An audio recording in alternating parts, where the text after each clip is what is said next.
Chers téléspectateurs, bienvenue à notre émission intitulée Face à Face. En ce jour, nous avons l'honneur d'avoir avec nous un pasteur qui nous vient direct de New York. Le pasteur Abbé Nyapi de l'église de la Communauté Unie en Christ à New York. Pasteur, bienvenue. Bienvenue.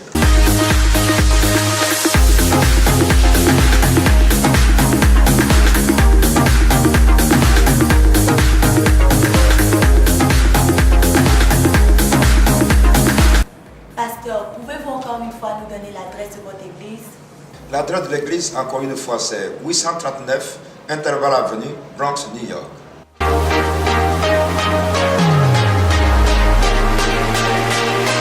Pasteur, quel sera le terme de notre enseignement en ce jour? Voilà, le thème de ce jour, c'est les cages spirituelles. Pourquoi avez-vous choisi ce terme? Pourquoi ce thème est-il important pour un chrétien? Voilà, parce que, comme j'ai l'habitude de dire, certaines choses que nous utilisons et que nous voyons chaque jour sont aussi le reflet du spirituel. Donc, à travers les cages que nous voyons, les cages qui sont des enceintes garnies de grillages pour emprisonner les oiseaux, par exemple, les oiseaux, les animaux, tels que les poulets, les pintades et tout cela. Des êtres humains que nous sommes peuvent aussi être dans des cages. C'est pourquoi j'ai choisi ce thème-là. À travers ce thème-là, nous allons vraiment être enseignés. Comment cela peut-il se passer? Comment un être humain peut se retrouver dans une cage? Je vais soutenir cela par un verset. Dans Jérémie chapitre 5, à partir du verset 26. La Bible dit que quand il se trouve parmi mon peuple des méchants, c'est-à-dire des sorciers, ils épient comme l'oiseleur qui dresse des pièges. Ils tendent des filets et prennent des hommes. Comme une cage est remplie d'oiseaux, leurs maisons sont remplies de fraude. C'est ainsi qu'ils deviennent puissants et riches. Donc, à travers la Bible claire, à travers ce passage, voilà, nous apprenons qu'il y a des êtres humains aussi sont dans des cages. Comment une personne peut-elle savoir qu'elle est dans une cage? Quels sont les symptômes? Voilà, donc ça c'est très important. Voilà, la vie d'une personne, donc comme je l'ai dit tout à l'heure, une cage c'est pour mettre les animaux en prison, tels que la pintade, les poulets, les lapins. Dans les zoos, nous voyons les chimpanzés par exemple qui est dans une cage. Donc, la vie de ces animaux-là, dans des cages-là, explique également vraiment ce que ces animaux-là expérimentent dans des cages. C'est aussi la même chose. C'est la même chose spirituellement parlant. Une personne qui est en cage, c'est-à-dire que vraiment ne peut bouger, parce que l'animal qui est dans une cage ne peut bouger que dans un certain rayon. Donc la personne qui est dans une cage là peut bien bouger, mais avec des limites. Avec des limites. Par exemple, si cette personne a un travail, par chance, aucune promotion, aucun projet, aucun succès, aucun progrès, et tout cela, la vie de la personne tourne en rond. Ce que nous voyons dans ce monde physique-là est aussi le reflet du spirituel. L'animal qui est dans une cage, le chimpanzé qui est dans une cage, le poulet ou bien la pétale qui est dans une cage-là, bouille dans un certain rayon. De la même chose, l'homme aussi qui est dans une cage-là ne peut pas avoir une promotion dans sa vie. Quel que soit son niveau et tout cela, rien du tout. Tu vas voir, par exemple, quelqu'un, malgré ses diplômes, la maîtrise, mais le doctorat, mais le travail même qu'il fait n'a pas de correspondance au diplôme qu'il a et tout cela. La santé d'une personne peut être dans une case, c'est-à-dire que cette personne a toujours des maladies vraiment inexplicables, des maladies bizarres. C'est à travers ces symptômes-là qu'on peut voir et tout ça. Et vraiment, la personne qui est dans une cage là, ne peut pas se défendre, c'est-à-dire qu'elle ne peut rien faire d'elle-même. C'est-à-dire qu'elle vit au dépens des autres. pour pouvoir faire quelque chose, elle a toujours recours aux autres. Tout comme l'animal qui est dans une cage là, on ne peut que lui donner de la nourriture dans la cage. C'est la même chose. Donc celui qui est vraiment dans une cage là, les symptômes, c'est-à-dire qu'il vit au dépens des autres. Il a toujours un carnet d'adresse. Pour faire quoi que ce soit, il faut qu'il appelle quelqu'un. Il faut qu'il se fasse aider toujours. Il y a des exemples font légion. Il y a certaines personnes qui sont vraiment à l'aventure. De fois, là où il est arrivé, là où on l'a accueilli, c'est-à-dire le point de départ, là où il est, aucune promotion. Et ceux qui viennent d'arriver sont mieux que lui. Et tout cela. Donc voici un peu les symptômes. De fois, il fait un certain travail. Il est dans le même boulot que certaines personnes. Et de fois, il gagne un peu plus que. Mais les autres là, en tout cas, réussissent dans la vie. Ils font des projets. Par contre, lui, il ne peut même pas se tirer d'affaire. Et tout cela. Voici un peu les symptômes. Voici un peu les symptômes. Voilà, la personne qui est dans une cage là a une vie est limitée dans ses actions. Voilà, et je voudrais vraiment dire ceci, c'est très important. Voilà, c'est très important. Il y en a qui vraiment déménagent d'un quartier à un autre. Il y en a qui déménagent d'une ville à une autre.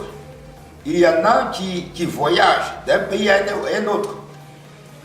Mais ce qu'il faut savoir, et je voudrais vraiment relever, c'est que vraiment, quand les propriétaires de la cage voyagent, les pétards ou bien les poulets qui sont dans cette cage-là, bougent en même temps avec les propriétaires, avec la cage.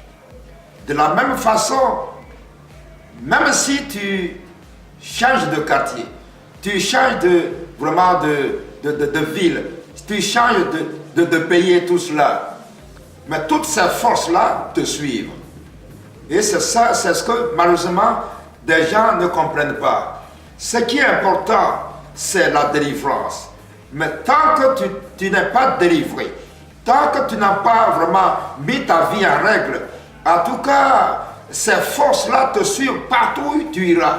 Et tout cela. Ce n'est pas une question de non, je n'ai pas de chance dans ce quartier, non, je n'ai pas de chance là où je vis, mais je vais changer de quartier, tout cela, je vais déménager, mais peu importe, mais ces forces-là te suivent, et tout cela. C'est ce que nous devons vraiment mettre en pratique. Parce que qu'est-ce qui peut causer la vie de quelqu'un déterminé dans une cage?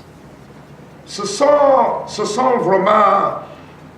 Non, je vais vraiment soutenir cela par une parole toujours dans Jérémie, chapitre 5, verset 25. L'Éternel même lui nous dit à travers la Bible, c'est à cause de vos iniquités que ces dispensations n'ont pas lieu. Ce sont vos péchés qui vous privent de ces biens. Donc, pour répondre à votre question, ce sont nos iniquités, nos péchés.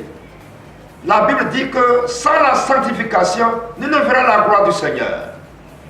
Donc une personne qui fait fi à la parole de Dieu, qui marche n'importe comment, dont la vie n'est pas en ordre, alors il va sans dire que tu seras pris dans ce piège-là. Donc ce sont nos péchés. Ce sont nos péchés.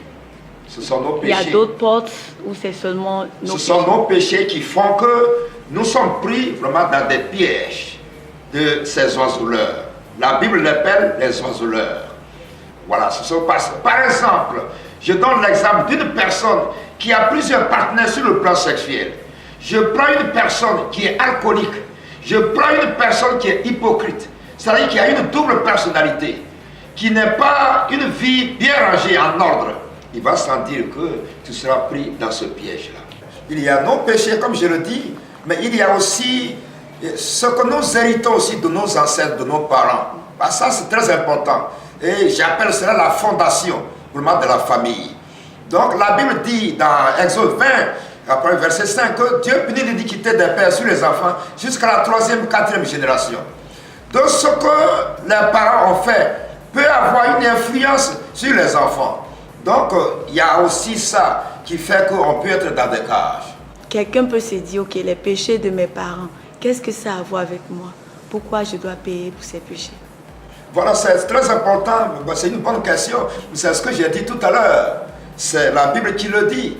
En tout cas, la Bible dit que Dieu punit l'iniquité des pères sur les enfants jusqu'à la 3e, 4e génération. Donc ce que les parents ont fait, les ancêtres ont fait, les parents ont fait, en tout cas, éclabousse la progéniture. Donc c'est vraiment, c'est cela. Voilà. Donc en tout cas, la Bible est claire. Donc c'est vrai qu'il y a aussi nous, mais il y a les péchés des ancêtres, des parents qui nous éclaboussent. Et je vais donner quelques exemples.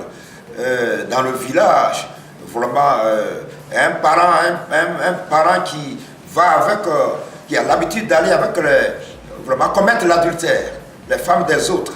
Il a été pris et tout cela, et ça éclabousse les enfants. Donc, quelque part, il y a cette fondation-là qui est là. Ou bien dans le village, qui a l'habitude de voler et tout ça. Ça éclabousse les enfants. Il y a eu une certaine sentence. Les gens ont dit que jamais tu vas te marier parce qu'il a été pris. Bon, il commet l'adultère. Donc, il a été pris quelque part. Il y a une sentence. On dit jamais tu vas te marier. Donc, ça aussi, cette fondation-là a une vraiment influence. Les enfants aussi héritent de tout cela. Donc, pour quelqu'un qui se dit qui est en ville, ou bien qui a l'aventure, et qui veut se marier, et de fois, il n'arrive pas à le faire, à avoir de partenaire. Mais, puisque cette fondation des ancêtres des parents, ça le suit, alors il y a ce blocage qui est là. C'est comme si sa vie maritale est dans une cage. Donc, voici un peu quelques exemples. Voilà. Au-delà, je peux dire aussi que la fertilité d'une personne peut être dans une cage. Quand une personne, sa fertilité est dans une cage, alors il est difficile qu'une femme, par exemple, il est difficile qu'elle prenne vraiment une grossesse et tout cela. Tout comme les hommes aussi. S'il y a vraiment sa fertilité qui est dans une cage, des fois il y a ces maladies qui sont là, d'impuissance sexuelle par exemple, et tout cela, il ne peut pas être à même vraiment d'avoir un enfant et tout cela. Quel enseignement pouvons-nous tirer de ce terme? Voilà, l'enseignement de ce message, c'est-à-dire que tout ce que nous voyons ici-bas est le reflet du spirituel. Donc tout comme les animaux, les oiseaux peuvent être dans une cage, les êtres humains aussi peuvent être dans des cages. Et chacun d'entre nous doit vraiment s'examiner. Nous lisons dans 2 Corinthiens chapitre 13, verset 5, examinez-vous vous-même pour savoir si vous êtes dans la foi. Éprouvez-vous vous-même. Donc, en tout cas, chacun d'entre nous doit passer au pain fin sa vie. Parce que les actes que tu poses peuvent vraiment influencer ta vie, négativement ou positivement. Donc, en fonction des actes que tu poses, tu peux être béni, comme tu peux être maudit. Donc ça, c'est très important. Voilà. Quelles sont les voies de sortie? S'il y en a des voies, quelles sont les voies de sortie? Voilà, donc ça, c'est très important. Sortir de cette cage-là ou se prémunir contre les attaques du diable pour ne pas que sa vie soit dans une cage. En tout cas, c'est très important. Accepter Jésus-Christ comme son Seigneur, son Sauveur. La Bible dit dans Jean chapitre 8, verset 36, que si le Fils vous affranchit, vous serez réellement libre. C'est Jésus, au nom de Jésus, tout genou fléchit. Toute langue confesse que Jésus est Seigneur. Donc c'est Jésus seul qui peut vraiment nous sauver. Alléluia. Il faut accepter Jésus-Christ comme son Seigneur, son Sauveur. Deuxièmement, en tout cas, la repentance véritable. La repentance véritable. Quand je dis repentance véritable, en tout cas, c'est très important. Et nous devons prendre ça par étapes. Il y a certaines étapes qui doivent vraiment être prises en compte. C'est-à-dire qu'il faut le regret. Il faut le regret, le remords. La personne, par exemple, qui est alcoolique, doit prendre conscience. Regretter que vraiment ce qu'elle est en train de faire, les actes qu'elle est en train de poser, ne sont pas conformes vraiment à la parole de Dieu. Elle est en train de pécher comme son Créateur. La personne qui vraiment commet l'adultère doit à un moment donné arrêter, prendre conscience que les actes que je suis en train de poser ne sont pas conformes aux ordonnances de Dieu. La personne qui a une double personnalité, c'est-à-dire que quand une personne parle, on doit lui faire confiance. Mais si tu as une double personnalité, tu es hypocrite. À un moment donné, tu dois prendre conscience et regretter et penser à changer de vie et tout cela. Donc c'est à cela, c'est ce que j'appelle la repentance véritable. J'ajoute véritable, c'est très important. Et également, si après cette phase-là, la confession du péché, parler à son Créateur, reconnaître le péché, et Seigneur, j'ai péché contre toi. La Bible dit dans Proverbe 28, 13, que celui qui cache ses transgressions ne prospère point. Mais celui qui les confesse, celui qui les avoue et les délaisse, obtient miséricorde. Ce verset est très important. Je relève avouer et délaisser. Une chose est d'avouer le péché, mais une autre est de le délaisser. C'est important, très important. Il ne suffit pas de confesser.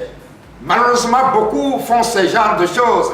Voilà, confesse et puis retombe encore. Vraiment dans ces mêmes erreurs, dans ces mêmes péchés-là. Sans quoi, la Bible nous dit que le Seigneur Jésus même dit qu'il ne donne pas les choses sacrées aux chiens. Pourquoi la Bible dit cela? C'est-à-dire le chien, son maître lui donne la bonne nourriture tout de suite. Après avoir mangé cette bonne nourriture-là, soit il peut mordre son propriétaire, ou bien encore il peut vomir cette nourriture-là et puis remanger encore cette nourriture, retourner à son vomissement.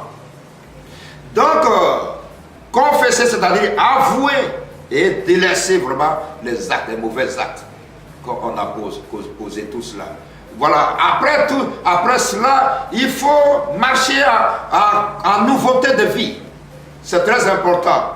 Dans Hébreux chapitre 12, verset 14, la Bible dit que sans la sanctification, nous ne verrons la gloire du Seigneur. Donc, marcher en nouveauté de vie.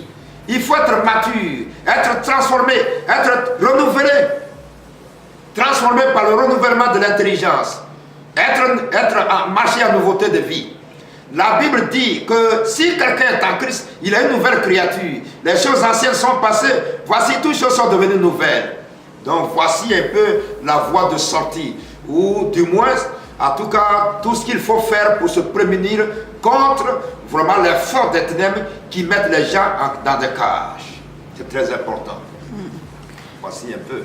Pasteur, quel dernier mot avez-vous à donner à tous nos téléspectateurs qui nous suivent en ce jour? Voilà, donc j'interpelle les uns les autres qu'en tant qu'être humain, nos vies aussi peuvent être dans des cages. Nous devons savoir que pourquoi nos vies sont dans des cages. À cause, par les actes que nos parents, nos ancêtres, nos parents ont posés. Nous héritons de tout cela également. Nous aussi, les actes que nous avons posés font que, en tout cas, les forces des ténèbres nous prennent dans leur piège et tout cela. Et aussi la sorcellerie, les forces des ténèbres qui viennent contre nous. Donc nous devons faire attention.